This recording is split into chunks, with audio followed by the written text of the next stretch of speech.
Two teams that look to climb the TVC-Hocking ladder tonight were Eastern and South Gallia. Eastern dominated last year's matchup 62-6. This year, both teams come into this game with a 2-2 record, along with an appetite to shock the Hocking. Obviously, it would be a fun game in Crown City. And I'm now joined by TVC-Hocking reporter Sara Vallone. Sara, this game may not be for the TVC-Hocking crown, but it definitely was exciting. That's right, Keith. Both teams had exciting written all over it. It's almost shocking how similar Eastern and South Gallia are. Both teams have a good running game, and they both have a version of a spread offense that they run. Two teams that have this much in common are meant to put on an exciting matchup. South Gallia was pumped up and ready to run through Eastern just like they did this sign.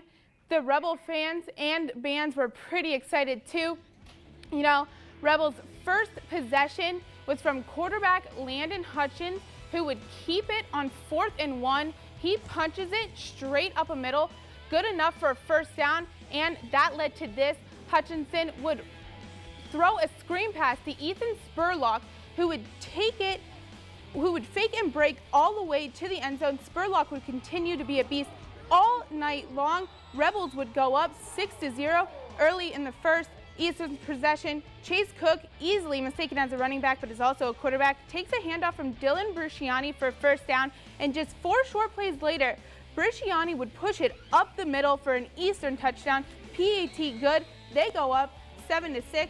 South Gallia didn't like that very much, and after a big 34-yard run from Jacob White, Spurlock would make leaps and bounds into the end zone for another touchdown. 2-point conversion good. Rebels regain the lead 14-7.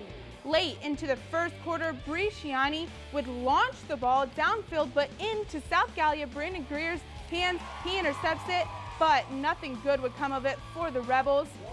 Second quarter is where it gets interesting. Hutchinson takes a sack.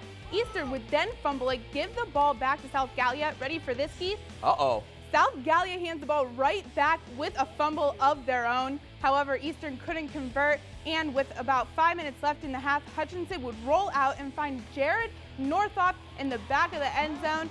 They go up for the first half 20-7. Eastern would score one last time in the second half, but South Gallia would come away with the win 20-13. They had a bit of an off night, the Eagles, with their passing game. He had 2 interceptions, you know, only 51 yards on 5 carries. For sure. So South Gallia gets the win, Sara, but last year they were blown out. What worked for them this year? Well, what worked for them this year is they were both so similar, but South Gallia executed better. South Gallia did a great job of reading Eastern's defense.